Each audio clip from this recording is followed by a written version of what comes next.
everybody. We're from an FTC team called Out of the Blue 24260, and we're based in North Carolina. And today we're just going to talk a little bit about our special guest. This guest is both the reason that we qualified for the tertiary competition and the reason that we are still doing first today. She is an amazing pillar of first in the community, and she is also a killer in arts and crafts. She's made this, but more on that a little bit later. Today we are going to be interviewing Coach Kim. Hello, you guys are way too kind. Thank you for the lovely introduction. It doesn't really do you justice. No, you guys, you are just as impactful on me. So I want you to know that absolutely I think about you guys all the time, even 2 years later. So glad you guys are doing so great and continuing with first. Thank you. Thank you. Okay, so to start off, can you just tell us a little bit about yourself and like your background in STEM? Sure. So I went to NC State, majored in chemical engineering, which go Wolfpack. And then I was a patent examiner for 6 years for the United States Patent Office. And after that, I decided to start a family, and I've been a stay-at-home mom ever since. So my chemical engineering served me really well at the patent office, and I'm still using my STEM every day. Just it's a different context when you're just being a mom instead of in an office. So, what inspired you to kind of start coaching first? So our family is very, I'm going to say, educational focused, and that we're constantly looking for like enrichment opportunities and ways to just develop different skill sets, think outside the box. And we love competition engineering, things like Science Olympiad. And so it was watching an FRC competition at the NC State Fairgrounds years ago. And it was just so cool seeing like engineering teamwork skills come together to try to solve problems, and watching all the robots run around on the field. And it was through FRC that I found out about the first organization, and that there were like more junior levels that were more approachable for younger families, which is what we had at the time, was a younger family. And so we definitely started off with the little FLL Explorer kids, and we did that first.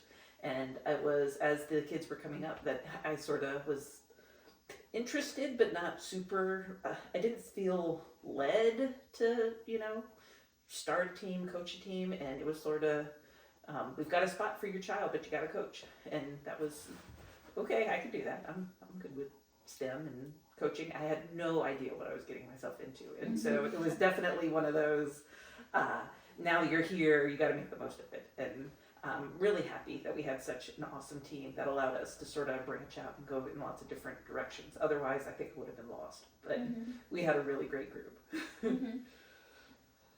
Why do you think first is important for girls in specific? So, girls specifically, I feel like, get steered.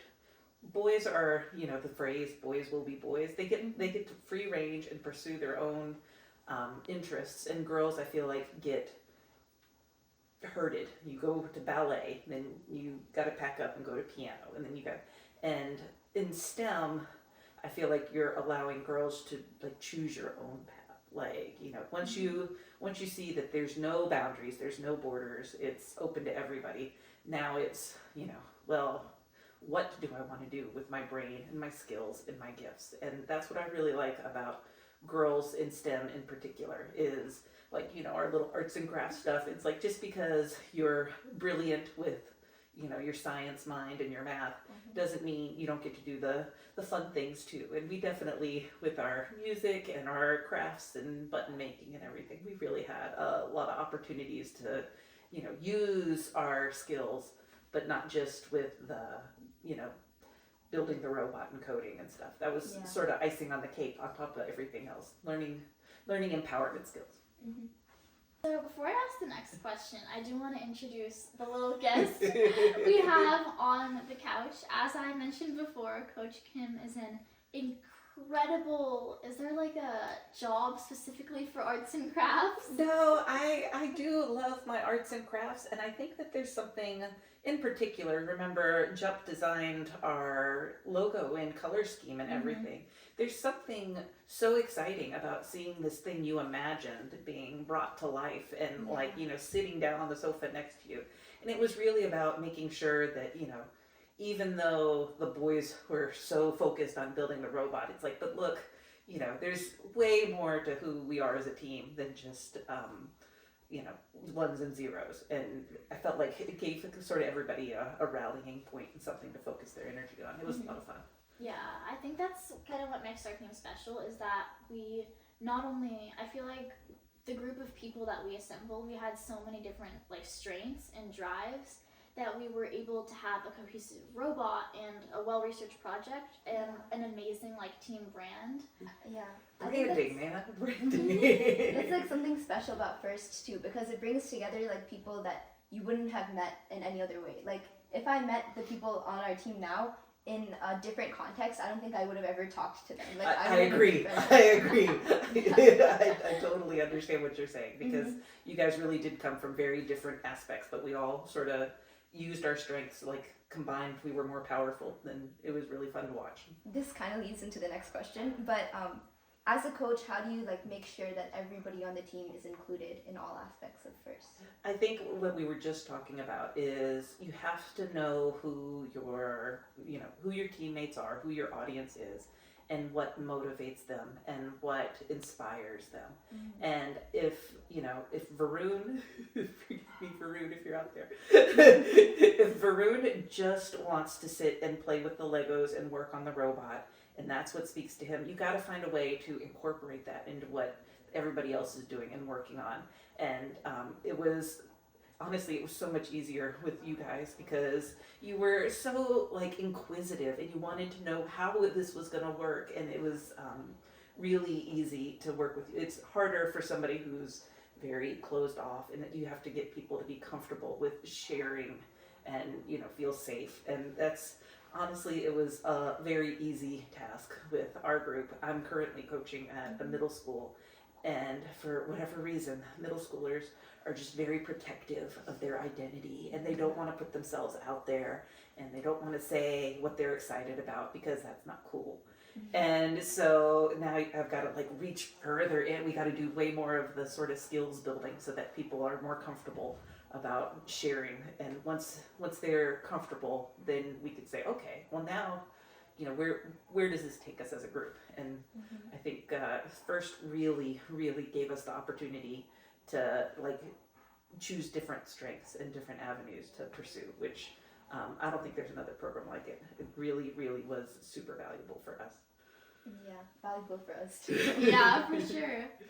So can you tell us a little bit, I feel like it's a very hard balance between making sure kids are like enjoying themselves, having fun, and also making sure that you're spending your meeting time like productively. So kind of how do you balance that as a coach? It is super challenging. A lot of it just depends on being able to read the room.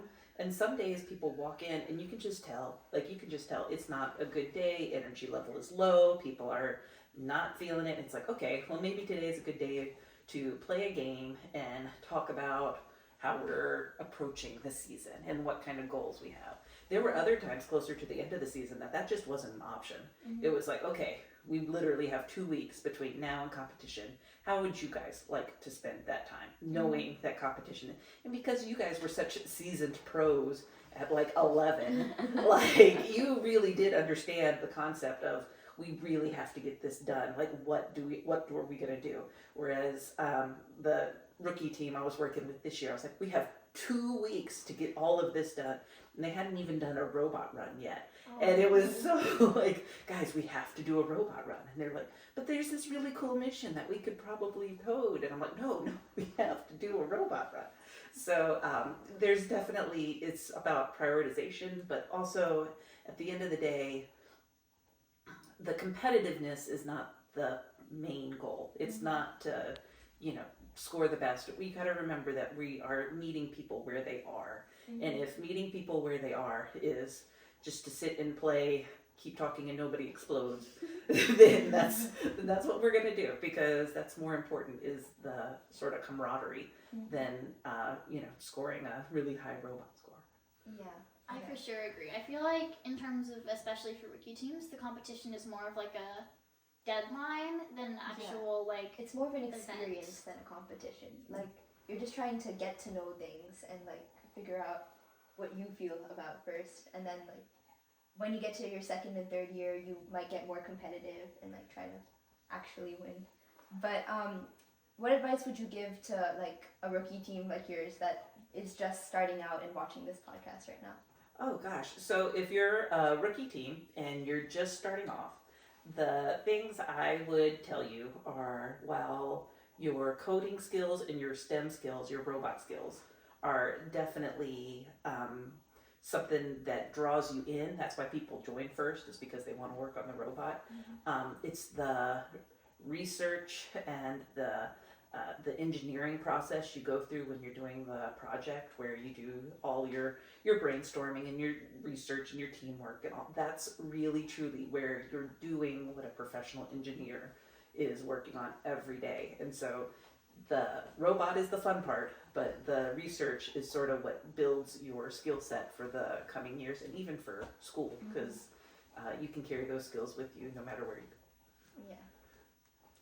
This is kind of off script, but what advice do you have for coaches, especially of school teams? Because we used to meet like 6 to 9 hours a week, and that's just not possible for some school teams. And a lot of those kids, that's the only place where they get to have that first experience. So what do you have, like, what's your advice to coaches and maybe the students on how to utilize that time and learn from that experience? I really got to say, going from our community team to a school team was eye-opening, and I can only speak from like the experience with Wake County, because that's where our team meets.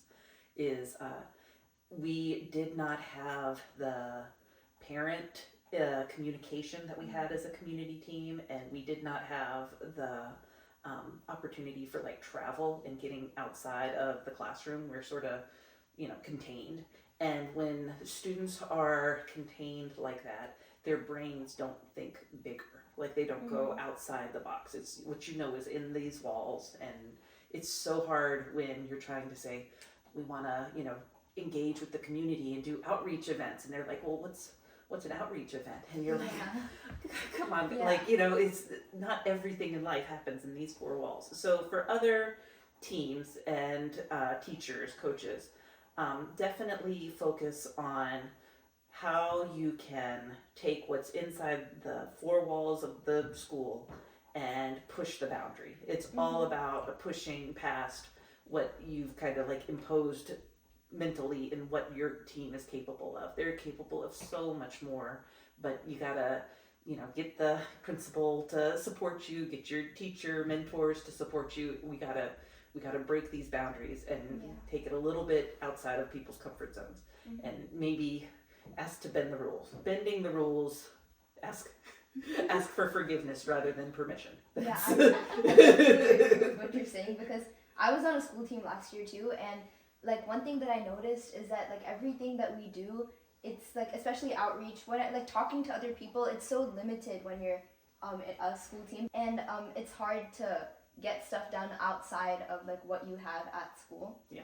So, but anyway, what would you like to see more of in the future of FIRST? What would I like to see more of in the future of FIRST?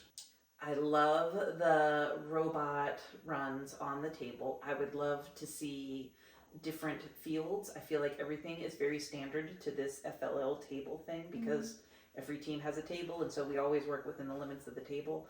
I would love to see it taken a step further past the table concept, but I don't know that that's something that is reasonable to ask for or expect. I love the direction they're going with the different challenges and pushing the boundaries. In terms of what you ladies are doing with FTC, I really like that everybody's got an opportunity to do something other than necessarily like just sticking with the robot. And I think that's what I like to see more of, is the sort of professional engineering concept and problem solving with the engineering process, and telling people you're already engineering. So, take that with you in the rest of your life. And that's so valuable and so much appreciated. And I think everybody who's involved with FIRST is that you feel like you've really accomplished something. And that's that's what I love. That's what I hope to continue seeing. Especially like when people think of robotics, it's like robots and wires and coding. And I think that it's really important that we kind of start publicizing the different aspects of it, because we are women in STEM, but like Swara, she's kind of gotten into more coding in CAD, and coding is still not my thing. I like screwing things in. I like spending hours on Canva, working on the portfolio. So I think that it's really important to make sure that everyone knows that there's a place for them, but to also push people to learn and discover new skills. Yeah. I completely agree. I think that there's, we like to have a saying in our family that the jobs that you guys will be doing haven't even been invented yet. So in terms of being open to trying new things and putting yourself out there that you haven't even experienced before, I really truly do believe that the boundaries are constantly being pushed, and wherever you guys find yourselves, you're very capable and you're going to be so successful. It's more about not pigeonholing yourself into this one little box, because you're so much bigger than that. You're capable of so much more, and the belief that I can do whatever I want and I can make myself do hard things. You're very capable, and that's really what you're learning at this age. Okay, we could honestly just keep on talking to you for hours, because you're such an amazing, incredible like person, and you've been such of like a mentor to both of us. You're the reason that we both moved on to FTC. You showed us all the different. Oh, You're you're just gonna make me cry. I'm so proud of both of you. Thank you. To our viewers, thank you so much for watching this episode. We have so many more exciting guests kind of in the future, so stay tuned for that. Go on our Instagram where you can see some of the behind the scenes. Remember to subscribe to our channel to kind of keep Take a you look at our informed Instagram. and updated. Oh, also thank you to our sponsors, John Deere and Hewlett Packard Enterprise, HP, as well as Gene Haas for supporting us throughout this season. yeah, thank you so much for all of your support. See you next time. Bye. Bye.